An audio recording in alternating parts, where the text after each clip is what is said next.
সুপ্রিয় দর্শক, লেট এডিশনে আপনাদের স্বাগতম। সঙ্গে আছি আমি জাহিদুর রহমান খান। আজ আলোচনার বিষয় শীতে করোনা মোকাবেলায় প্রস্তুতি। দর্শক, আজ আলোচনার জন্য আমার সঙ্গে ভার্চুয়ালি যোগ দিবেন বঙ্গবন্ধু শেখ মুজিব মেডিকেল বিশ্ববিদ্যালয়ের সাবেক উপাচার্য অধ্যাপক ডাক্তার কামরুল হাসান খান, এবং আমার সঙ্গে স্টুডিওতে আছেন চিকিৎসা বিজ্ঞানী শিক্ষাবিদ অধ্যাপক ডাক্তার লিয়াকত আলী এবং ডক্টরস অ্যাসোসিয়েশন অব বাংলাদেশ ড্যাবের সভাপতি অধ্যাপক ডাক্তার হারুন আল রশিদ। আপনাদেরকে আমাদের আলোচনায় স্বাগত জানাচ্ছি। আলোচনার শুরুতেই আমি অধ্যাপক ডাক্তার কামরুল হাসান খান আপনার কাছে যেতে চাই। আপনি কি শুনতে পাচ্ছেন? আমি শুনতে পাচ্ছি, খুব পরিষ্কার। কামরুল হাসান খান, আমরা করোনা মোকাবেলায় শীতে একটি আশঙ্কা করা হচ্ছে যে, এবং এটি সরকারের পক্ষ থেকে এই আশঙ্কা প্রকাশ করা হচ্ছে এবং সতর্ক থাকতে যাতে করোনার পরিস্থিতি আর খারাপের দিকে না যায় সেজন্য বেশ কিছু নির্দেশনার কথাও বলা হয়েছে। আসলে এই আশঙ্কাটার কারণ কি? কেন করোনা শীতে বাড়তে পারে? ধন্যবাদ জাহিদ, এবং আমার সাথে দুজন বিজ্ঞ আলোচক আছেন, তাদের শুভেচ্ছা জানাই, এবং যারা আমাদের অনুষ্ঠান দেখছেন তাদের সবাইকে শুভেচ্ছা জানিয়ে আমি আপনার প্রশ্নে যাচ্ছি।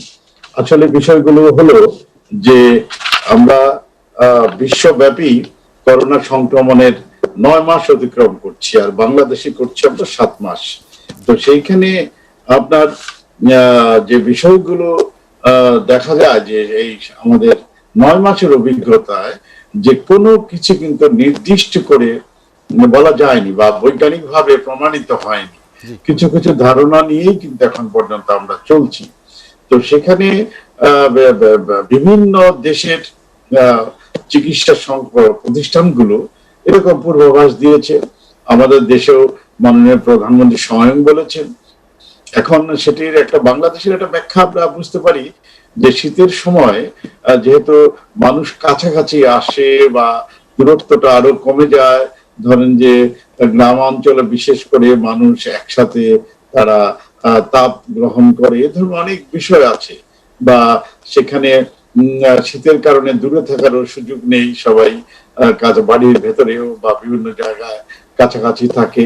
আরেকটি বিষয় হচ্ছে যে আপনার যখন তাপমাত্রা কমে যায় তখন এই ভাইরাস কিন্তু মানে তার লাইফ স্প্যানটা অনেক সময় বেড়ে যায়। এ কারণেই এ ধরনের একটা ধারণা করা হচ্ছে। তবে আমরা সার্বিক বিবেচনায় মনে করি যে আসলে আমরা এই পর্যায়ে কি দেখতে পাচ্ছি। এ পর্যায়ে আছে যে বহু দেশ তারা যেটা লেখচিত্র, যেটাকে আমরা বলছি গ্রাফ, যেটা তারা কিন্তু অনেক দেশ নিচে নেমে এসেছিল, আবার সেখানেও আমরা দেখছি যারা ঊর্ধ্বমুখী হচ্ছে, তার মানে অনেক দেশে সেকেন্ড ওয়েভ হয়েছে। আমাদের বাংলাদেশে কিন্তু আমরা এখন পর্যন্ত যদি সত্যিকার অর্থেই বিশ্লেষণ করি আমাদের যে সংক্রমণ আর মৃত্যুর সংখ্যা, সেটা কিন্তু ওঠানামার মধ্যেই আছে। আমরা যেটা চিকিৎসা বিজ্ঞানের মধ্যে দিয়ে বুঝতে চাই যে ঊর্ধ্বমুখী নিম্নমুখী যখন পরিষ্কার ভাবে বুঝতে না পারা যায়, তখন কিন্তু এটাকে নির্দিষ্ট করে যে পিকে গেছে বা নিচে নেমেছে এটা কিন্তু বলা যাবে না। এখন ধরেন যে এই জায়গাটা হচ্ছে যে আমাদের সংক্রমণের অবস্থানটা কি। হ্যাঁ, এবং আপনি দেখেন বেশিরভাগ দেশেই কিন্তু নতুন করে সংক্রমণিত হচ্ছে, সেটা আপনার ইউরোপে বলেন, তারপরে আপনার আমেরিকা বলেন, আমরা আজকে যে তথ্য যুক্তরাজ্যে, সেখানেও কিন্তু প্রায় শীতের সময়ে তারা বলেছে প্রায় 10,000 নতুন করে সংক্রমিত হবে। এবং আমাদের ইস্টার্ন ওয়ার্ল্ড সেখানেও কিন্তু খোদ আপনার চীনে কিন্তু নতুন করে লকডাউন হচ্ছে। তো সেই কারণে আমরা দেখছি যে অনেক দেশের সেকেন্ড ওয়েভ অলরেডি শুরু হয়েছে, দ্বিতীয় ঢেউ যেটি বলা হয়। এবং আমাদের দেশেও কিন্তু আমরা সৌভাগ্যক্রমে বলতে পারি যে সংক্রমণের সংখ্যা কিন্তু সেরকম নেই, ওঠানামা একটা পর্যায়ে গিয়ে ওঠানামা করছে। আর মৃত্যুর সংখ্যাও আমরা যেটা আমাদের প্রথম দিকে যে ধারণাটা ছিল যে মৃত্যুর হার হবে 2 ভাগ, কিন্তু আমরা দেখতে পাচ্ছি মানে 1.5 থেকে 1.3 মধ্যে আছে।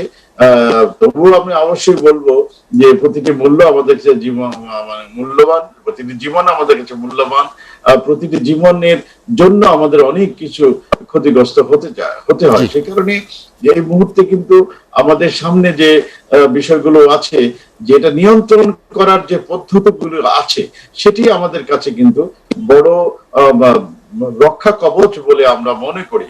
আজকে একদমই টোটালি প্রেডিকশন করা যাবে না, তবে এটি বলা যায় যে সংক্রমণ বা করোনা ভাইরাস সহসাই বিশ্ব থেকে যাচ্ছে না, এবং আমাদের দক্ষিণ এশিয়া থেকেও যাচ্ছে না, বাংলাদেশ থেকেও যাবে না বলে আমরা মনে করছি। সেই হিসেবে আমাদের যে সমস্ত স্বাস্থ্য বিধিগুলো আছে সেগুলি আমাদের শিথিল করার কোনো সুযোগ নেই। তো আমি মনে করি যে আমাদের ধরে নিতেই হবে যতক্ষণ পর্যন্ত আমাদের লেখচিত্রতে ফ্ল্যাট না হবে, একদম নিম্ন পর্যায়ে না চলে আসবে, ততক্ষণ পর্যন্ত কিন্তু আমাদের কোনো বিষয়ে কিন্তু শিথিল করার বা দুর্বল করার কোনো সুযোগ নেই। সেখানেই বড় কথাটা হচ্ছে যে আমরা এই মুহূর্তে কিভাবে নিয়ন্ত্রণ করব। এখন যদি আমরা প্রথম সময়ে যেভাবে কথা বলেছি যে ঘরে অবস্থান করেন, তারপরে নিরাপদ দূরত্ব বজায় রাখেন, ঘর থেকে বেরোবেন না, জরুরি কাজ ছাড়া, সেইটা কিন্তু এখন কোনো বিষয়ে বলা যাবে না। কারণ জীবন জীবিকা এখন মুখোমুখি অবস্থানে আছে এবং আমাদের জীবনকেও দেখতে হবে এবং জীবিকাকে কিন্তু আমাদের এখন। কামরুল হাসান খান, আমরা আবার আপনার কাছে আসবো এবং শুনবো কিভাবে করোনাকে মোকাবেলা করা যায়। অধ্যাপক ডাক্তার লিয়াকত আলী, যেটি কামরুল হাসান খান বললেন যে আমাদের আসলে করোনা সংক্রমণ এবং মৃত্যু দুটি কমেছে, কিন্তু এটি ওঠানামার মধ্যে আছে। আসলে করোনার সার্বিক অবস্থা বা গতি প্রকৃতি এখন কোন অবস্থায় আছে? অধ্যাপক কামরুল হাসান খান সঠিকই বলেছেন যে আমরা যেটাকে ক্লাসিক্যালি টিপিক্যাল পিক বলি, টিপিক্যাল ওয়েভ বলি, এই ধারণাটি আমাদের দেশে এখনও আমরা প্রযোজ্য বলতে পারবো না। প্রথমত যে সংখ্যায় টেস্ট হচ্ছে এই সংখ্যা দিয়ে কোনো বৈজ্ঞানিক মানে ব্যাখ্যা করা বা বৈজ্ঞানিক প্রেডিকশন করা খুব কঠিন। এত অল্প টেস্টে আসলে ব্যাখ্যা করা যায় না সাধারণত। তবু যা পেয়েছি তার থেকে মনে হচ্ছে যে আমাদের যেটা ওয়েভ, অর্থাৎ এটাকে বলা হয় কেস যে পজিটিভিটি রেশিও, অর্থাৎ আমার যতগুলো টেস্ট হচ্ছে তার থেকে যে পজিটিভিটি সেটা 20%ই হোক 12%ই হোক, এটা বিপদসীমার উপরে। বিপদসীমা হচ্ছে 5%, WHO-র মতে 5%-র নিচে না আসলে আমি বলবো না যে কন্টেইনমেন্ট হয়েছে, তাহলে ওয়েভই শেষ হয় নাই। তাহলে এই প্রথম ওয়েভটা আপ অ্যান্ড ডাউন হচ্ছে, কেমন, অর্থাৎ ফ্লাকচুয়েট করছে, ওঠানামা করছে।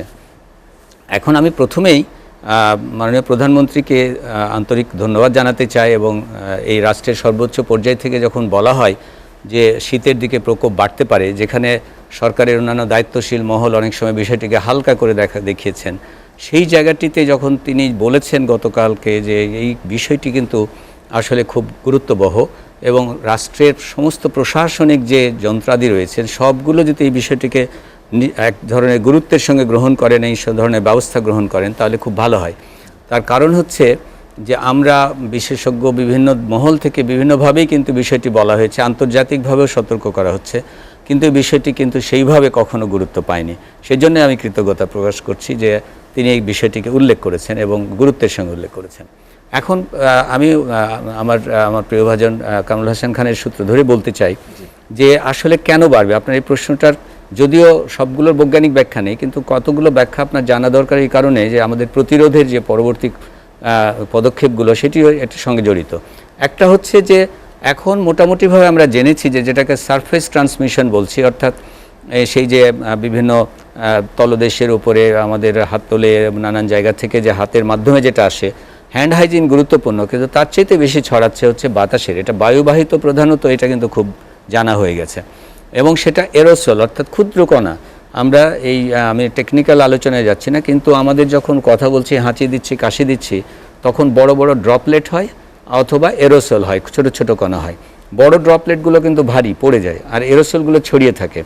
এখন যখন বর্ষাকালে আমাদের যে হিউমিডিটি, বাতাসের যে আর্দ্রতা, এই আর্দ্রতা বেশি থাকার কারণে ড্রপলেট শুকায়, মানে কী বলে, আর্দ্রতা কম থাকার বেশি থাকার কারণে এক ধরনের ড্রপলেটের একটা ডাইনামিক্স থাকে, ড্রপলেটটা পড়ে যায়। আর এদিকে শীতকালে আর্দ্রতা কম থাকার জন্য যেমন কাপড় কম শুকায়, ওই ড্রপলেট শুকায় কম, তার ফলে এরোসলটা অনেকক্ষণ ধরে হতে পারে। হ্যাঁ, মানে এটা ড্রপলেটটা যখন শুকিয়ে যায় তখন এরোসলটা বাতাসে দ্রুত ছড়িয়ে যায়, কাপড় জামা যেভাবে শুকায়। বর্ষাকালে কাপড় ধীরে শুকায়, শীতকালে বেশি শুকায়, এই একই নিয়মে এটা শুকায়। তারপরে দ্বিতীয় হচ্ছে যে আমাদের সাধারণত তখন অন্য সর্দি কাশিগুলো, অন্য যে ইনফেকশন, ইনফ্লুয়েঞ্জা অন্যান্যগুলো হয়, এর ফলে আমাদের যে লোকাল একটা ইমিউনিটি আছে, আমরা সবসময় ইমিউনোগ্লোবুলিন GAM এগুলো জানি, কিন্তু আমাদের কিন্তু এই নাকের থেকে শুরু করে গলায় একটা মানে স্থানীয় প্রতিরোধ রয়েছে। স্থানীয় প্রতিরোধ আমাদের মিউকাস দিয়ে, আমাদের অ্যান্টিবডি দিয়ে, ইমিউনোগ্লোবুলিন A বলে। তো ওখানে যদি আদার আক্রমণ থাকে অন্য কোনো ভাইরাসের, তাহলে সেটাও কমে যায়। হ্যাঁ, আরেকটা বড় বিষয় হচ্ছে এই অসুখটাতে প্রায় 40-45% হচ্ছে উপসর্গহীন। উপসর্গহীনরা হাঁচি কাশি কম দেয়, ওরা কিন্তু ছড়ায় রিলেটিভলি কম, কিন্তু ওই সময়ে যদি ইনফ্লুয়েঞ্জা হয়, অন্য কিছু হয়, তাহলে হাঁচি কাশি বেশি দেবে। কথা বলার চেয়ে তো হাঁচি কাশিতে অনেক বেশি ছড়ায়। তো এই যে কতগুলো কারণ একসঙ্গে, শীতকালে আরও বড় সবচেয়ে বিষয় হচ্ছে যেটা এই যে ঘরোয়া থাকা, অর্থাৎ আমরা দরজা জানলা বন্ধ করি, বিশেষ করে আমাদের যারা দরিদ্রতর শ্রেণী তাদেরকে বাধ্য হয়ে তখন দরজা জানলা বন্ধ করতে হয়। আমাদের তো সবার কি বলে এয়ার কুলার নেই যে বন্ধ করে এয়ার কুলার চালিয়ে দিবে। এই যে ঠান্ডা বাতাস, এই ঠান্ডা বাতাস এবং বদ্ধ ঘরে একসঙ্গে থাকলে আপনার ওই এরোসলটা ছড়িয়ে থাকে, এই ছড়ানো এরোসল কিন্তু প্রধান কারণ হয়ে উঠবে। কাজেই যেসব প্রেডিকশন করা হচ্ছে শীতকালে বৃদ্ধির, তার অনেকগুলো বৈজ্ঞানিক ব্যাখ্যা আছে এবং ঠিক প্রতিরোধগুলো ওই বৈজ্ঞানিক ব্যাখ্যার সঙ্গে মিলিয়ে করতে হবে। জি, ডাক্তার লিয়াকত আলী, আপনার কাছে আবার আসবো আমি।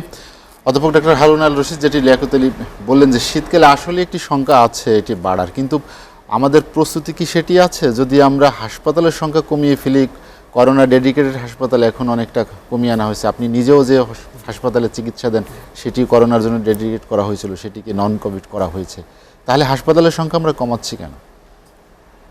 ধন্যবাদ। আসলে আপনার প্রথম প্রশ্ন যেটি যে শীতকালে বাড়বে কিনা, সেটার বৈজ্ঞানিক ব্যাখ্যা তো আমাদের লিয়াকত ভাই খুব সুন্দরভাবে দিয়েছেন, আমি তার সাথে সম্পূর্ণ একমত। কারণ শীতকালে আমাদের বাতাসে, আমাদের দেশে হিউমিডিটি অত্যন্ত কম থাকে, so spreading through droplet is much easier than summer. কারণ সামারে আপনার হিউমিডিটি বেশি, ড্রপলেটটা ভারী হয়ে পড়ে যায়, ছড়ানোর সংখ্যাটা কম থাকে। শীতকালে এটা ড্রাই হয়, অনেক দূর পর্যন্ত যেতে পারে, যার জন্য chance of infection in a non humid weather মানে শীতকালে বেশি। তো সেটা অবশ্যই শীতকালে বাড়বে। এছাড়াও আপনার আমাদের দেশে যেটা আমাদের প্রধানমন্ত্রী গতকালকে বলেছেন যে আমাদের দেশে বাড়তে পারে, আসলে আমাদের দেশে বাড়ার জন্য যেই উপাদানগুলি দরকার সবগুলি বিদ্যমান। ওয়ার্ল্ড হেলথ অর্গানাইজেশন কিন্তু বলেছে যে টু কন্ট্রোল দ্য ডিজিজ 3টা সি মানার জন্য। একটা হলো ক্লোজ কন্ট্যাক্ট অ্যাভয়েড করা, আরেকটা সি হলো ক্রাউডেড প্লেসে না যাওয়া, আরেকটা সি হলো আপনার কি বলে এটারে ক্লোজ কন্ট্যাক্ট, ক্রাউডেড প্লেস আর ক্লোজড ঘরে, বদ্ধ জায়গায় আপনার না থাকা বেশিক্ষণ। তো আমাদের দেশে আপনি খেয়াল করবেন যে দেয়ার ইজ ক্রাউড এভরিওয়্যার। আমাদের এত ঘনবসতিপূর্ণ একটা দেশ, যেখানে যাবেন সেখানেই ক্রাউড, সেখানেই আপনার এক ধরনের দেখা যায় যে লোকজন জড়ো হয়ে যাচ্ছে। আর ক্লোজ কন্ট্যাক্টও একই, কারণ একই ঘরে আপনার ছোট ছোট ঘর, 5 জন 7 জন 10 জন থাকছে। আপনি বস্তিগুলির কথা চিন্তা করেন যে কত ক্লোজ এরা বসবাস করছে। তো আর ক্লোজ আপনার স্পেস যদি বলেন, আমাদের যে কোনো জায়গায় যান, আমাদের মার্কেট বলেন, আমাদের ঘর বাড়ি বলেন, আমাদের যে কোনো জায়গায় আমরা বসি, সব জায়গায় it's a very small space, এক জায়গায় অনেক লোক জড়ো হয়ে যায়। আমরা 3টা সির কোনোটাই আমরা মানতে পারছি না, এবং মানার মতো যে আমাদের প্রচারণা ইত্যাদি সেটাও নাই, যার কারণে এই রোগটি যে বাড়বে এটা কিন্তু এমনিই বলা যায়। এবং শীতকালে এটার প্রকোপ আরও বেশি হবে, তার বৈজ্ঞানিক ব্যাখ্যা আমরা শুনেছি, আমরা জানি। সব মিলে এটা বাড়া অবশ্যম্ভাবী আমরা দেখছি। এবং গতকালকের পরিসংখ্যান যদি, গতকালকে আমাদের 40 জন মারা গেছে আমরা দেখেছি, আজকেরটা আমি এখন পর্যন্ত জানি না, আমার মনে হয় এটা ইট উইল ইনক্রিজ, এবং every day this will gradually increase, যেটা দেখা যাচ্ছে। তো এই অবস্থায় আপনি যেটা বলেছেন যে আমাদের ব্যবস্থাপনা কি, ব্যবস্থাপনা যে খুবই দুর্বল, অসম্ভব রকমের দুর্বল, সেটা কিন্তু আমাদের যারা ব্যবস্থাপনার দায়িত্বে আছে, স্বাস্থ্য মন্ত্রণালয়, তারা বারবার এটা প্রমাণ করেছে। এবং এইবারও দেখেন যে জায়গায় সরকারের প্রধান মাননীয় প্রধানমন্ত্রী বলছেন যে আমাদের সামনে শীতের প্রকোপ বাড়তে পারে, সেই জায়গায় স্বাস্থ্য মন্ত্রণালয়ের সিদ্ধান্ত হচ্ছে ধীরে ধীরে আপনার করোনা হাসপাতালগুলি কমিয়ে দিচ্ছে। আপনারা জানেন যে আমি যে হাসপাতালে কাজ করি, হলি ফ্যামিলি মেডিকেল কলেজ হসপিটাল, এটা করোনা হঠাৎ করে একদিনের নোটিসে 8 তারিখ নোটিশ দিয়েছে, 9 তারিখ থেকে করোনা রুগী ভর্তি করা বন্ধ। তখন প্রায় 50 থেকে 60 জন রুগী ভর্তি ছিল আমাদের, তাদেরকে আমরা কি করব? তখন তাদেরকে আমাদের বলতে বাধ্য হয়েছে আমরা যে প্লিজ আপনারা you go to other hospitals. ওনারা কেউ কেউ যেতে যেতে 7-8 দিন 10 দিন লেগেছে, কারণ বললেই তো যাওয়া যায় না। এই 10 দিনের খরচটা কে দিবে? সরকার এই 10 দিনের খরচ দেয়নি, আমাদের এই খরচটা বিয়ার করতে হচ্ছে। এই যে বেতন সরকার দেওয়ার কথা ছিল, আমাদের সাথে সরকারের 6 মাসের একটা চুক্তি ছিল। আপনারা জানেন যে হলি ফ্যামিলি হাসপাতালে একটা আন্দোলন হয়েছে বেতন ভাতা নিয়ে, কারণ 5-6 মাসের বেতন, 3-4 মাসের বেতন বাকি আছে। এই হঠাৎ করে বন্ধ করে দেওয়ার ফলে রুগী ভর্তি কিন্তু বন্ধ, কারণ একটা করোনা হাসপাতালে নন কোভিড রুগী কিন্তু ভর্তি হবে না এখন। তাহলে আমার হাসপাতাল যে আর্নিং যে বন্ধ হয়ে গেল, আমার যে 1000 স্টাফ, নার্স, ডাক্তার আছে, তাদের বেতন কোত্থেকে আসবে? তার মানে প্রবলেমের উপর আমি আরেকটা প্রবলেম চাপিয়ে দিলাম। ব্যবস্থাপনার এটা একটা ছোট্ট উদাহরণ। আপনি দেখেন, যখন বেসরকারি হাসপাতালগুলিকে কোভিড হাসপাতাল করা হলো, পরপর কয়েকটা হাসপাতালকে করা হলো, তার মধ্যে হলি ফ্যামিলি একটা, ঠিক আছে, এটা না হয় it was a good decision. Anwar Khan modern 1 মাসের মাথায় সেটা সরকার থেকে বেরিয়ে গেল। আরেকটার কথা সবাই জানি আমরা, রিজেন্ট হাসপাতাল, আপনারা দেখেছেন সেখানে কি অব্যবস্থা নেওয়া হয়েছে। তো কাজে এই যে সিদ্ধান্তের থেকে সরকারি যে সিদ্ধান্তগুলি, সরকারি এই স্বাস্থ্য মন্ত্রণালয়ের, দেখবেন যে প্রত্যেকটা সিদ্ধান্তই জনস্বার্থ বিরোধী। আমাদের বাংলাদেশের এই করোনা মোকাবেলায় তাদের প্রতিটা সিদ্ধান্ত স্বাস্থ্যের মানে জনসাধারণের স্বাস্থ্য রক্ষার পরিবর্তে দেখা গেছে যে এর পরিপন্থী হিসাবে আপনার আবির্ভূত হয়েছে। তা আমি বলবো যে যেহেতু সরকার প্রধান ঘোষণা দিয়েছেন যে শীতকালে করোনা বাড়তে পারে, সেই পরিপ্রেক্ষিতে লিয়াকত ভাইয়ের সাথে আমি একমত যে অবশ্যই এটাকে গুরুত্ব দিয়ে সরকারের সর্বক্ষেত্রে উচিত যে ব্যবস্থাপনা জোরদার করা, যাতে আগামী দিনে একটা মানুষও অব্যবস্থাপনার কারণে এই করোনা আক্রান্ত হয়ে মারা না যায়। আমরা একটা বিরতি নিয়ে আসবো। দর্শক, লেট এডিশনে নিচ্ছি একটা বিরতি, ফিরবো শীঘ্রই, সঙ্গেই থাকুন।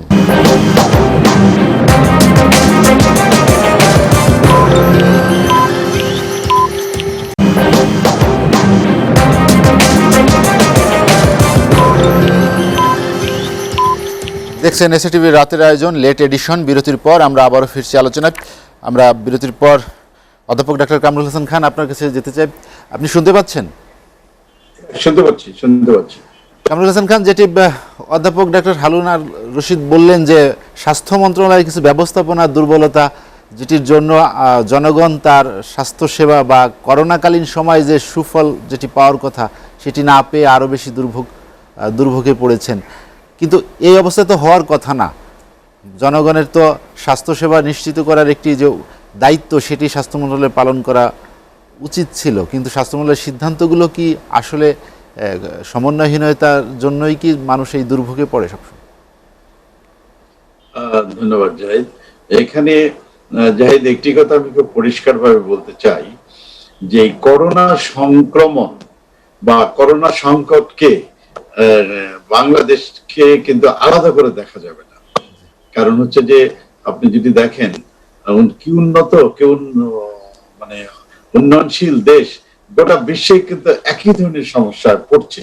সেখানে আমি মনে করি সবসময় আপনি যে সমস্যা বাংলাদেশের আছে, বিশ্বের সব দেশে কিন্তু একই ধরনের সমস্যা আছে। সেই বিষয়টা আমরা বিগত 9 মাস ধরে গভীরভাবে পর্যবেক্ষণ করছি। হ্যাঁ, কিছু সমন্বয়হীনতা এখানে হয়েছে, এটা অস্বীকার করা যাবে না। সে কারণে সরকার কিন্তু ব্যবস্থা সেখানে নিয়েছে। এখন ধরেন যে একটা সরকারের 3টি জিনিস যদি আমরা দেখি স্বাস্থ্য এবারের করোনা নিয়ন্ত্রণকে কেন্দ্র করে, একটি হচ্ছে সরকার, যেটি রাজনৈতিক অংশ, আরেকটি হচ্ছে গিয়ে আমাদের ব্যবস্থাপনার জায়গাটা, আরেকটি হচ্ছে গিয়ে আমাদের চিকিৎসক, যারা ফ্রন্টলাইনার, যারা আসলে নিয়ন্ত্রণের জায়গাটা কাজ করে।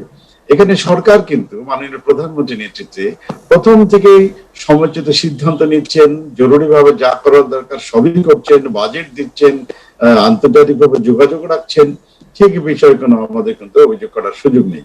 দ্বিতীয় বিষয় হলো যে আমাদের চিকিৎসকরা কিন্তু চিকিৎসা ক্ষেত্রে কোনো ধরনের গাফিলতি বা কোনো ধরনের তারা দ্বিধাদ্বন্দ্ব করেনি। প্রথম দিকে তারা পিপিএ চেয়েছিল, সেটি তারা না পেয়েও কিন্তু জীবনের ঝুঁকি নিয়ে তারা কাজ করেছে। মাঝখানে ব্যবস্থাপনার জায়গাটা দুর্বল ছিল এবং সেখানে আমরা সমন্বয়হীনতা দেখেছি।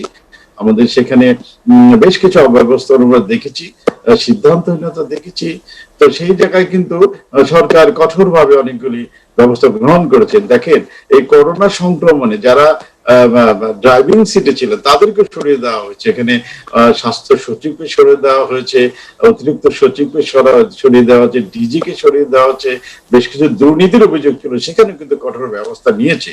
সেই কারণে এখানে আপনি যদি গোটা এখন যদি আমি আমার বাংলাদেশকে আমি আমেরিকার সাথে বা ইংল্যান্ডের সাথে তুলনা করি বা ইউরোপের সাথে, তাহলে কিন্তু দেখবেন একই চিত্র। কোন দেশ এখানে এই করোনা ভাইরাস কিন্তু একটা নতুন অভিজ্ঞতা গোটা বিশ্বের জন্য, এমন কোন দেশ নেই যে সেখানে ব্যর্থ হয়নি। এখন ধরেন যে কয়েকটা দেশ আমরা জানি তথ্যগুলো সঠিকভাবেই, যেমন চীন, দক্ষিণ কোরিয়া বা হংকং, ভিয়েতনাম, এই ধরনের কয়েকটা দেশ কিন্তু কেবল তারা নিয়ন্ত্রণে রাখতে পেরেছিল, এখন কিন্তু সেখানেও বাড়ছে। আর আপনি দেখেন যে অন্য বিশ্বে, আপনি পাশের দেশ ভারতের অবস্থা দেখেন না, সেখানে প্রতিদিন প্রায় 90,000 বেশি সংক্রমিত হচ্ছে, এবং খোদ আমেরিকাতে মিছিল হচ্ছে, মিটিং হচ্ছে, অস্ট্রেলিয়াতে প্রতিটি শহরে আপনার মাস্কের বিরুদ্ধে, লকডাউন বিরুদ্ধে মিছিল সমাবেশ হচ্ছে। তারা তো একটা শৃঙ্খলিত দেশ, তারা আইন কানুন মানে কি বলবো সুশাসনের দেশ বলে আমরা মনে করি, সেখানে কিন্তু করা যাচ্ছে না। সেই কারণে বাস্তবতা হচ্ছে যে আজকে আমাদের তো লিমিটেশন আছে, এটা স্বীকার করতে হবে। আমরা তো উন্নত দেশ নই, এখন পর্যন্ত আমরা উন্নত দেশ দাবি করতে পারি না, আমরা উন্নয়নশীল দেশ। আমাদের সক্ষমতা পুরোপুরি আমাদের এখনো হয়নি, সেই লিমিটেশন গুলো আছে। কিন্তু যেটা সমস্যা হচ্ছে যে জনগণ সেই জায়গাটা কিন্তু যথেষ্ট সচেতন হয়েছে। আপনাদের মিডিয়ার কল্যাণে, সরকারের প্রচারণার জন্য যথেষ্ট মানুষের মধ্যে তথ্য আছে, কিন্তু মানুষ তো কোনো দেশেই তো তারা মানতে পারছে না। কারণ হচ্ছে ঘরে বসে থাকলে তার চলবে না, সেখানে তাকে জীবিকার জন্য বেরোতেই হচ্ছে। এবং আরেকটা বিষয় হয় কি, আপনি ধরেন যে আমরা যেহেতু চিকিৎসক, আমাদের কিছু বিষয়গুলো, সব বিষয়ে আমাদের কিছু ধারণা থাকতে হয়। আমরা যে সাবজেক্টেরই হই, সেখানে মানসিক ভাবে মানুষ কিন্তু অভ্যস্ত হয়ে যায়, এবং সেখানে করোনার সাথে এতদিন ধরে বসবাস করতে কিন্তু মানুষও অভ্যস্ত হয়ে গেছে। আর যখন আপনার নিজের গায়ে তাপ না লাগবে, ততক্ষণ পর্যন্ত মানুষ কিন্তু সেই জায়গাটা অনুধাবন করতে চায় না। আজকে ধরেন যে আরেকটি আমাদের অনেক কষ্টের দুঃখের খবর আছে বিশ্বব্যাপী, কিন্তু একটি খবর কিন্তু আমাদেরকে বেশ বয়ে বেড়াচ্ছে ভালো সুখবর। সেটি হচ্ছে যে এই যে আজকে বিশ্বে যত করোনার সংক্রমিত রোগী আছে, চিকিৎসাধীন রোগী আছে, তার 99% কিন্তু হচ্ছে গিয়ে মাইল্ড বা নম্র ধরনের। কারণ হচ্ছে যে এদের খুব একটা চিকিৎসা লাগছে না, এরা খুব একটা উপসর্গও থাকছে না, আর উপসর্গবিহীন রোগীর সংখ্যাও বেশি, তারা কিন্তু এমনিতে ভালো হয়ে যাচ্ছে। এবং সেইখানে একটা বড় আমাদের স্বস্তির জায়গা। তো আমরা মনে করি যে সব মিলিয়ে এখন যা হবার হয়ে গেছে সামনের দিকে, মানে প্রধানমন্ত্রী যখন স্টাডি সবই দেখেন, উনি সবসময় মনিটর করেন এবং এখানে সতর্কতা দিয়েছেন। আমার ধারণা যে আমাদের অনিয়ম বা যে সমন্বয়হীনতা ছিল, সেটা কিন্তু এখন অনেকটাই কাটিয়ে উঠেছে। এখন কিন্তু ডিজি সাহেব বিভিন্ন জায়গায় যাচ্ছেন, মনিটর করছেন। হ্যাঁ, সেই জায়গায় আমরা মনে করি যে স্বাস্থ্য মন্ত্রণালয়ের যে দুর্বলতা গুলো ছিল, সেগুলো কিন্তু অনেকটা কাটিয়ে উঠছে। আমরা প্রতিদিন দেখছি তারা সমন্বয় করছে, তারা সতর্ক করছে, ভ্যাকসিন সংগ্রহের জন্য তারা সম্ভাব্য জায়গাগুলোতে যোগাযোগ করছে। সে কারণে আমরা মনে করি যে যে দুর্বলতা সরকারের ভেতরে ছিল বা স্বাস্থ্য মন্ত্রণালয় ছিল, সেগুলো অনেকগুলি কাটিয়ে উঠেছে। কিছু দুর্বলতা আমরা তো 100% কভার করতে পারবো না। কামরুল হাসান খান, আপনার কাছে আবার আসবো, আপনি আমাদের সঙ্গেই থাকবেন। আপনার কাছে আবার আসবো আমি। অধ্যাপক ডক্টর লিয়াকত আলী, যেটি কামরুল হাসান খান আলোচনা করছিলেন যে না, সরকার অনেক জায়গায় অনেক তৎপরতা অব্যাহত রেখেছে যাতে করোনাকে সঠিকভাবে মোকাবেলা করা যায়। বিশেষ করে মাননীয় প্রধানমন্ত্রী যে আশঙ্কার কথা বলেছেন শীতের সময়, সেটি থেকে আসলে এখনই কি ধরনের প্রস্তুতি নেওয়া উচিত? হ্যাঁ, ধন্যবাদ আপনাকে। আসলে প্রস্তুতির বিষয়টা আসে সিরিয়াসনেসের উপলব্ধির থেকে, যে কতটা গুরুত্বপূর্ণ। একটা জিনিস সবসময় মনে রাখতে হবে যে CVD-19, এই যে কোভিড-19, এই কোভিড-19 কিন্তু অন্য আরেকটা সংক্রামক ব্যাধির মতো নয়। আমরা কলেরিয়া, ডায়রিয়া একবারে হলো, ভালো হয়ে গেল, সতর্ক থাকলে আর হলো না। কোভিড-19 একটা মিক্সচার বিটুইন ক্রনিক ডিজিজ আর নন কমিউনিকেবল ডিজিজ। হ্যাঁ, আমরা যেটাকে নন কমিউনিকেবল ডিজিজ বলি। এই কোভিড-19 থেকে দেখা যাচ্ছে যে লং টার্ম থ্রম্বোএম্বোলিক ডিসঅর্ডার্স, অর্থাৎ কার্ডিওভাস্কুলার, অর্থাৎ হার্টের অসুখ, কিডনির অসুখ, ডায়াবেটিস, ব্রেনের অসুখ, এগুলোও কিন্তু বেড়ে যাচ্ছে। এর সঙ্গে বাচ্চাদের পুষ্টি, ইমিউনাইজেশন, নানান কিছু কিন্তু অ্যাফেক্টেড হয়ে যাচ্ছে। আর সারা স্বাস্থ্য ব্যবস্থাটাই কিন্তু অনেক রকম রোগী জমা হয়ে যাচ্ছে, যাদের অপারেশন হচ্ছে না, যাদের চিকিৎসা হচ্ছে না। সুতরাং এর দীর্ঘস্থায়ী প্রভাব রয়েছে। সেই সঙ্গে মনে রাখতে হবে যে যারা উপসর্গহীন, তাদেরও, যাদের মনে হচ্ছে যে মাইল্ড বা মডারেট, যারা 92% বা যাদের খুব সামান্য, কিন্তু তাদেরও দীর্ঘমেয়াদী কি ঘটছে এই নিয়ে কিন্তু বিজ্ঞানীরা খুব চিন্তিত। কিছু কিছু ক্ষেত্রে প্রমাণও পাওয়া যাচ্ছে যে দীর্ঘমেয়াদী পরিবর্তন হচ্ছে। সুতরাং আমাদেরকে ধরেই নিতে হবে যে কোভিড-19 এবং তার সংশ্লিষ্ট যে রোগ ব্যাধি, এটি দীর্ঘস্থায়ী মোকাবেলা করা দরকার। সুতরাং হাসপাতালগুলোকে আলাদা, আমি অস্থায়ী হাসপাতাল বানালাম ঠিক আছে, কিন্তু যদি অস্থায়ী হাসপাতাল চাইতে আমরা যদি যে এক্সিস্টিং যে সেট আপগুলো রয়েছে, বিশাল বিশাল হাসপাতাল, আমাদের অবকাঠামো কিন্তু উপজেলা পর্যন্ত রয়েছে, সেগুলোকে প্রপার ট্রায়াল সিস্টেমের মধ্য দিয়ে যদি আমরা red zone, green zone, yellow zone, যেভাবে আমাদের কিন্তু বহু গাইডলাইন দেওয়া আছে এগুলো, তার সঙ্গে সবচেয়ে বড় হচ্ছে যে কুইক টেস্ট করতে জানতে হবে। অর্থাৎ গেলেই যেন পজিটিভ নেগেটিভের জন্য আবার বসে না থাকতে হয় 3 দিন। সেই যে কুইক টেস্ট, তার জন্য অ্যান্টিজেন টেস্ট, সহজতর আরটিপিসিআর ভ্যারাইটি, এবং এছাড়াও আমাদেরকে অ্যাসিমটোম্যাটিক উপসর্গহীন লোককে যা পাওয়ার জন্য, ধরার মানে ডায়াগনোজ করার জন্য অ্যান্টিবডি টেস্ট, এগুলো কিন্তু একসঙ্গে ভাবতে হবে। ভাবলে পরে যখন আমরা এই ধরনের কমিউনিটি সংক্রমণে অ্যান্টিবডি টেস্ট, অ্যান্টিজেন টেস্ট, সহজ টেস্ট দিয়ে যখন আমরা রোগী শনাক্ত করতে পারবো, তখন আবার সেই ক্লাসিক পদ্ধতি যেটা শুরুতে ছিল, কারণ আমরা কিন্তু আর ওই লকডাউন, দেশব্যাপী লকডাউন আমরা চাইলেও জনগণও প্রস্তুত না, ইকোনমিও প্রস্তুত না, আমরা অবাস্তব কথা হবে। তার চাইতে গুচ্ছ গুচ্ছ এবং ডিটেক্ট করে, যেটাকে আমরা ক্লাসিক্যাল পদ্ধতি, যে আমরা ডায়াগনোজ করলাম, তাকে আইসোলেশন করলাম, কোয়ারেন্টাইন করলাম, যেইভাবে যা প্রযোজ্য সেই গাইডলাইন ফলো করলাম, সেই কাজগুলোর কোনো বিকল্প নেই। এখন তার চাইতে আমরা হাসপাতাল ব্যবস্থাপনা ইত্যাদি যত কিছু বলি না কেন, আপনাকে শীতকালে যদি মোকাবেলা করতে হয়, তাহলে জনগণের সম্পৃক্ততা অত্যন্ত বেশি, সচেতন। এই যে ফ্যাক্টরগুলো, কারণ বললাম, এই কারণগুলো যদি জনগণ একবার বুঝতে পারে যে আমি কেন ঘরের জানালাটা বন্ধ করব না, আমার কাপড় চোপড় হয়তো বেশি পরতে হবে, তাহলে দরিদ্রদের জন্য কাপড় চোপড় সরবরাহ করার দায়িত্বও কিন্তু, শীতবস্ত্র দায়িত্ব সরবরাহ করার দায়িত্ব জনগণ এবং সমাজের বিত্তবানদের, এনজিও থেকে শুরু করে যারা আমরা কর্মী, সমাজকর্মী, সবাইকে নিতে হবে, দিয়ে বলতে হবে ঘর জানালা বন্ধ করো না। এই সময় আমরা যারা এয়ার কুলার চালাই বলতে হবে এখন বন্ধ রাখেন এয়ার কুলার, হ্যাঁ আমরা ভেন্টিলেশন করি, কারণ ভেন্টিলেশন একটা প্রধান মানে সমস্যা হবে, যে ভেন্টিলেশন থাকলে আর সহজে কিন্তু ওই এরোসলটা জমা হবে না। এটি একটা বড় বিষয়। হাঁচি কাশি ইত্যাদি আমরা হয়তো উপেক্ষা করতাম, কিন্তু বলতে হবে যে না, ছোটোখাটো হাঁচি কাশিও যেন তাড়াতাড়ি চিকিৎসা করা হয়, সেটা গ্রামের একদম মানে যারা লোয়েস্ট লেভেলের চিকিৎসক বা স্বাস্থ্যকর্মী তারাও যেন করেন। কেন? কারণ হাঁচি কাশি অন্য সময় যা ক্ষতি না করবে, এই সময়ে কিন্তু উপসর্গহীন ভাবে থেকেও করোনা ছড়াতে পারে। আমাদের এই যে কতগুলো পুষ্টির ব্যাপার আছে, শীতকালের আমাদের পুষ্টি মেনে চলা, নিয়ম মেনে চলা, এই বিষয়গুলো কিন্তু, এবং তার সাথে ওই যে ডায়াগনোজ করা, দরকার হলে কোয়ারেন্টাইন করা, কোয়ারেন্টাইন বাসে না করতে পারলে ইনস্টিটিউশনগুলোতে করা, এবং ওই যে যেটা সবাই আমরা আগে থেকেই বলে আসছি যে একসঙ্গে বেশি লোক সমবেত না হওয়া, বেশি অনুষ্ঠান করলো। আমি তো মনে করি যদি এই যে বিয়ের অনুষ্ঠান প্রচুর হয় শীতকালে, এই বিয়ের অনুষ্ঠানের খরচগুলো, খাওয়ার খরচগুলো মাননীয় প্রধানমন্ত্রী যদি আহ্বান জানান যে আপনারা বিয়ের অনুষ্ঠান মানে করবেন, কি বলে আইনগত দিক এবং ধর্মীয় দিকগুলো করবেন, কিন্তু খাওয়ার টাকাটা আমার তহবিলে জমা দেন, এটা দিয়ে আমরা সচেতনতার জন্য ব্যয় করি, জনগণের শীতবস্ত্রের জন্য ব্যয় করি। আমাদেরকে আসলে পদক্ষেপ নিতে হবে যেন একসাথে জমায়েত কম হয়, একসাথে আমাদের যেন থাকার ব্যবস্থা থাকলে ভেন্টিলেশনটা যেন প্রপার হয়, আমরা যেন সামাজিক দূরত্ব ওইভাবে মেনে চলি যেটা সম্ভব।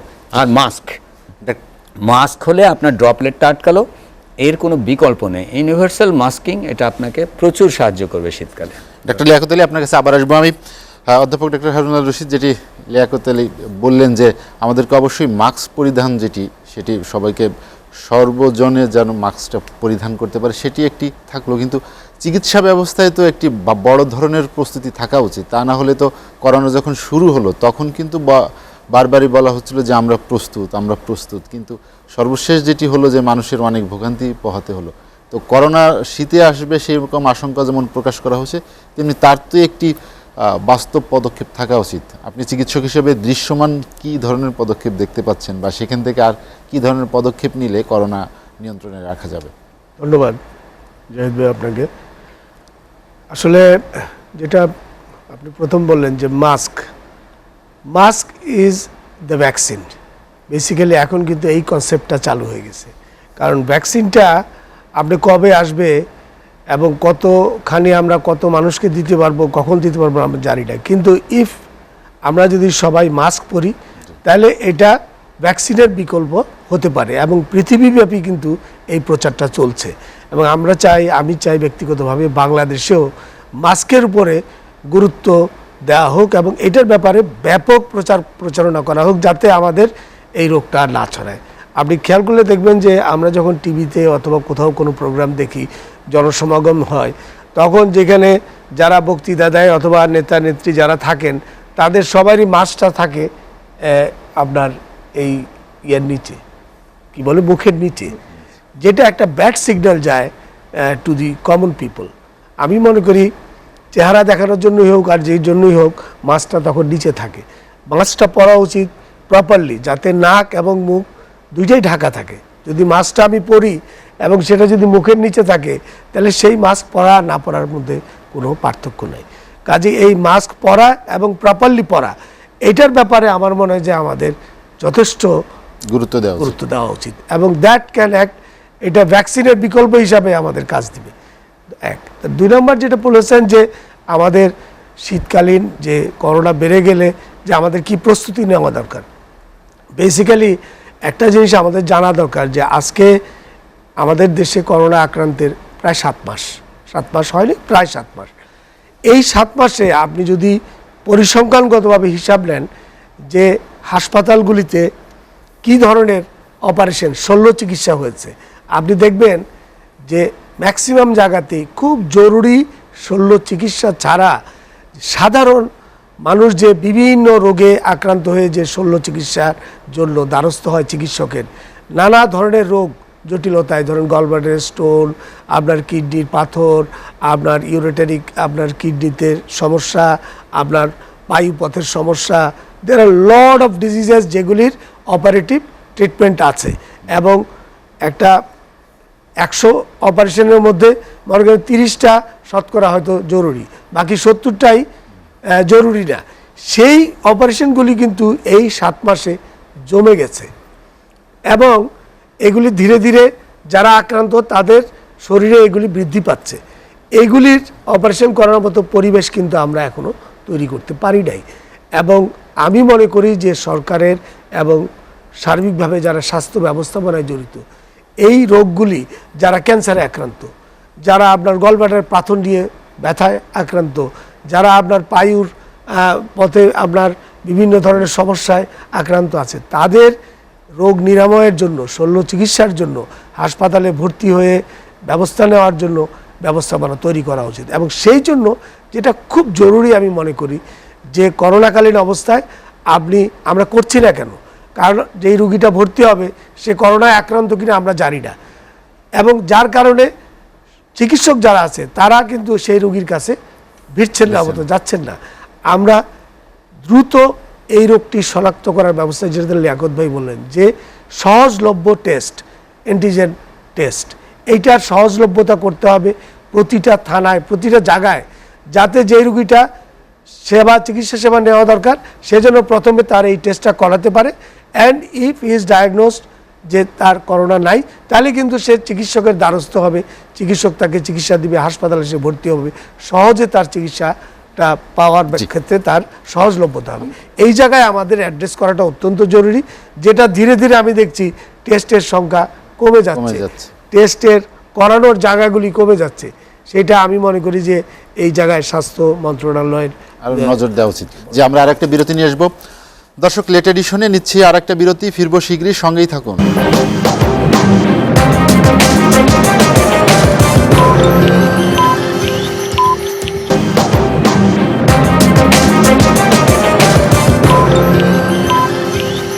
দেখছেন এসএটিভির রাতের আয়োজন লেট এডিশন। বিরতির পর আমরা আবারও ফিরছি আলোচনায়।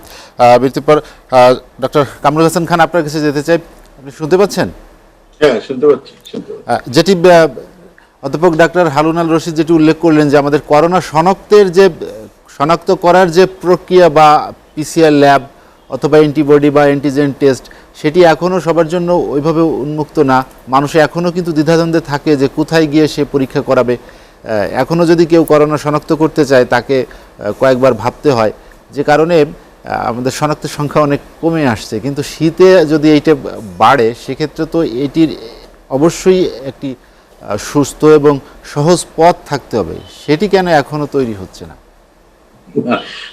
জাহিদ, বিষয়টা কিন্তু সঠিক হলো না। বিষয়টা হলো যে বাংলাদেশ সরকার যে কাজটি করেছে যে 93টা কেন্দ্রে কিন্তু আপনার পরীক্ষা চলছে আরটিপিসিআর এর মাধ্যমে। এবং বাংলাদেশ সরকারকে আমি স্বাস্থ্য মন্ত্রণালয় ধন্যবাদ জানাই, তারা দুটি সিদ্ধান্ত খুব সঠিক নিয়েছিল। একটি হলো যে অনেক চাপ ছিল র্যাপিড টেস্ট করার জন্য, চাপটা ছিল অবৈজ্ঞানিক এবং সেখানে আমরাও কিন্তু বলেছি র্যাপিড টেস্ট কিভাবে করতে হবে সেটা একটা গাইডলাইন কিন্তু আছে। 1 2 নম্বর হলো যে আপনার চিকিৎসার বিষয়টা তারা কিন্তু কোভিড ডেডিকেটেড হসপিটাল করেছিল, এবং অন্য হসপিটালগুলো কিন্তু সাধারণ রোগের চিকিৎসার জন্য উন্মুক্ত ছিল। এবং ইতিমধ্যেই কিন্তু সর্বত্রই কিন্তু স্বাভাবিকভাবে বহির্বিভাগে রোগী দেখা হচ্ছে, অপারেশনের সংখ্যা বেড়েছে এবং অন্যান্য রোগীদের ভর্তিও চলছে। হ্যাঁ, সেখানে আপনি দেখেছেন যে যেহেতু রোগীরা হাসপাতালে ভর্তি হচ্ছে না, সে কারণে কিন্তু কোভিড হাসপাতালগুলোকে সংকুচিত করা হচ্ছে। কিন্তু আমি একটি জিনিস খুব পরিষ্কারভাবে বলতে চাই যে ইতিমধ্যে আমাদের চিকিৎসকরা, আমাদের ম্যানেজমেন্ট কিন্তু একটা ভালো অভিজ্ঞতা পেয়েছে যে কোভিড কিভাবে ম্যানেজ করা যায়। মাননীয় প্রধানমন্ত্রী যে আহ্বানটি জানিয়েছেন, আমি নিশ্চিত যে গতকাল থেকেই আমাদের মন্ত্রণালয়, অধিদপ্তর বা আমাদের বিভিন্ন প্রশাসনিক দায়িত্ব যারা আছেন হাসপাতালগুলো, তারা কিন্তু আবার তাদের মানসিক প্রস্তুতি, যে রোগী যদি বাড়তে থাকে তাহলে সেটা তারা এখন আর করার কিন্তু কোনো সংকট হবে না। এখন কথা হলো যে আমি এটি নিশ্চিত করে বলতে চাই যে পরীক্ষার সংখ্যাটা বাড়ানো দরকার। পরীক্ষার সংখ্যা বাড়ালে আমরা আসল চিত্রটা বুঝতে পারবো যে আসলে আমাদের করোনা সংক্রমণ কিরকম হয়েছে।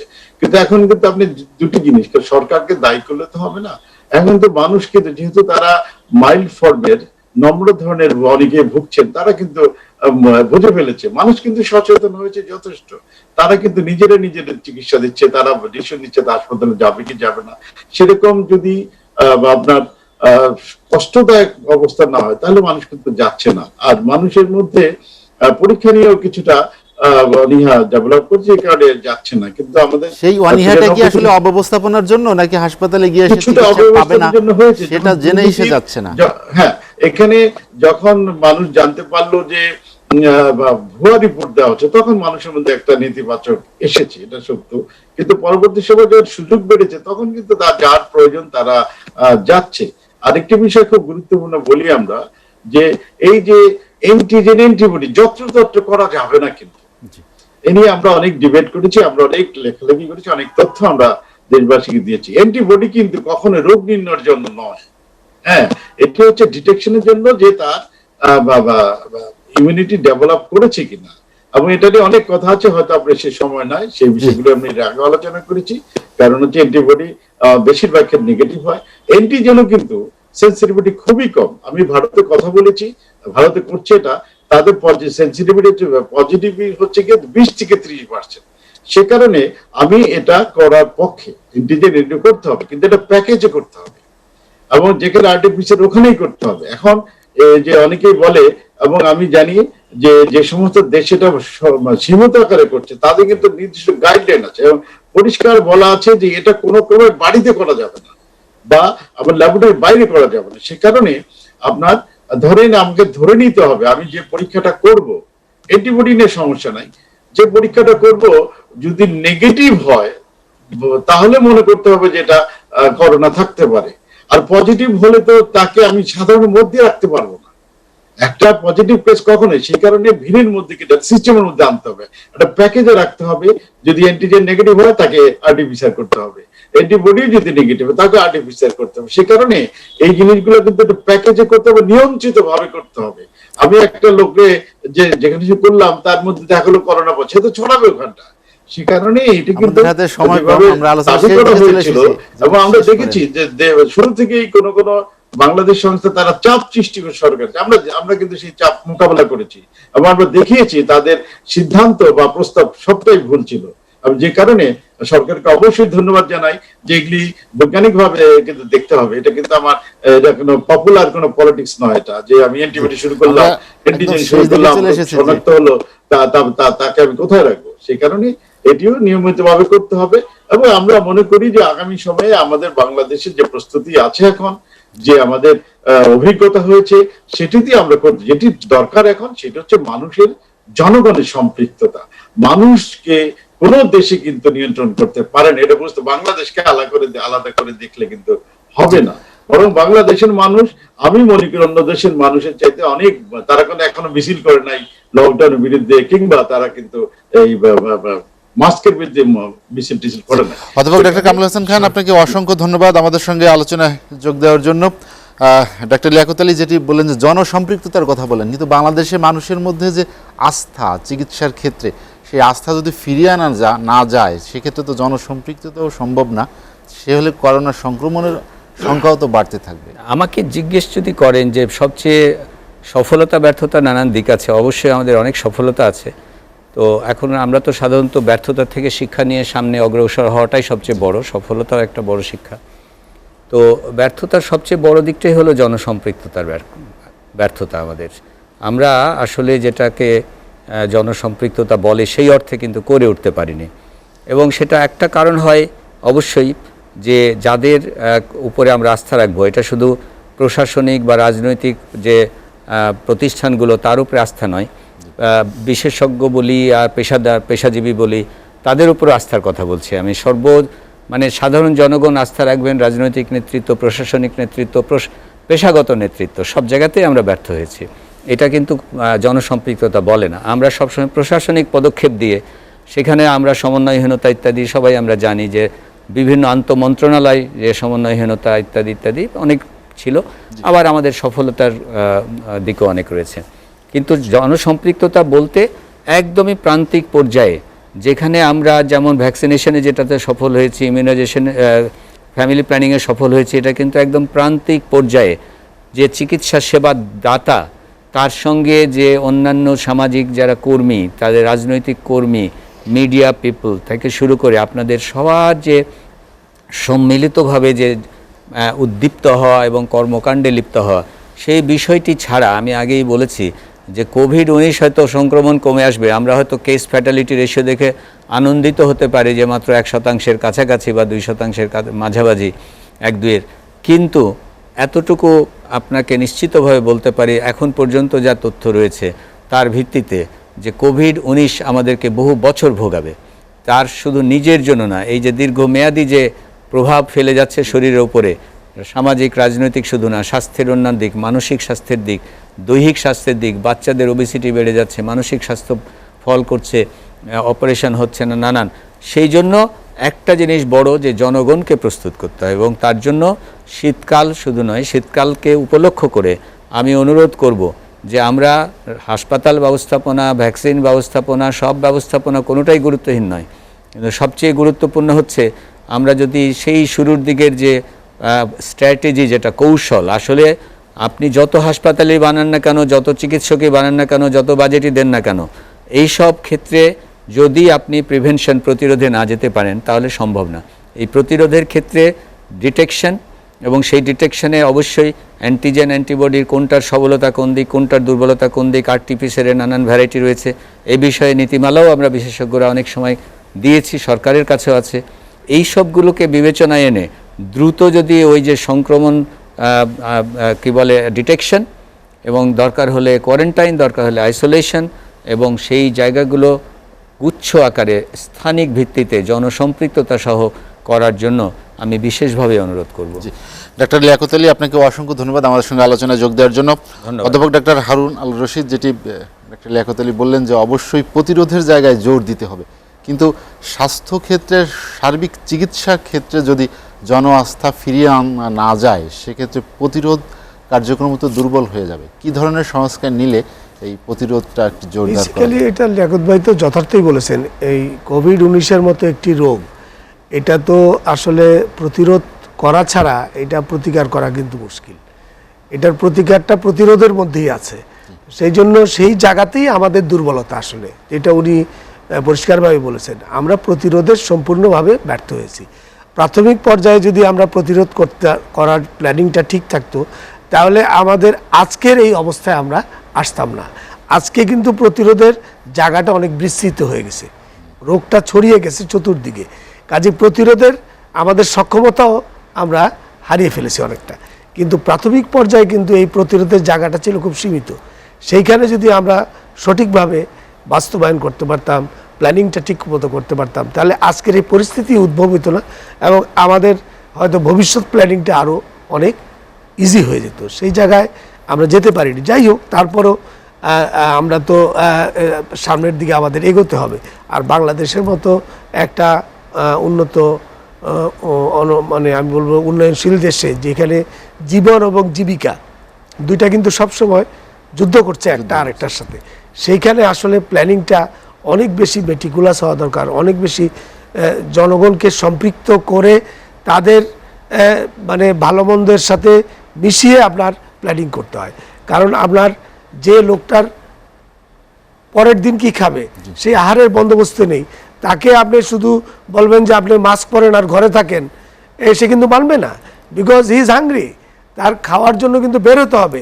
কাজেই তাকে বোঝাতে হবে যে আপনার শরীর যদি ভালো না থাকে আপনার কিন্তু খাওয়ার অবস্থা হবে না, এবং তার এক বেলা 2 বেলা 10 বেলার খাওয়ার বন্দোবস্তটা আমাদের সরকার অথবা জনগণ যারা আপনার বিত্তবান তাদের ব্যবস্থা করে দিতে হবে। এই যে জনসম্পৃক্ততা শুধু যে বিত্তহীন তার না, যে বিত্তবান তাকেও আমরা সম্পৃক্ত করতে পারি নাই।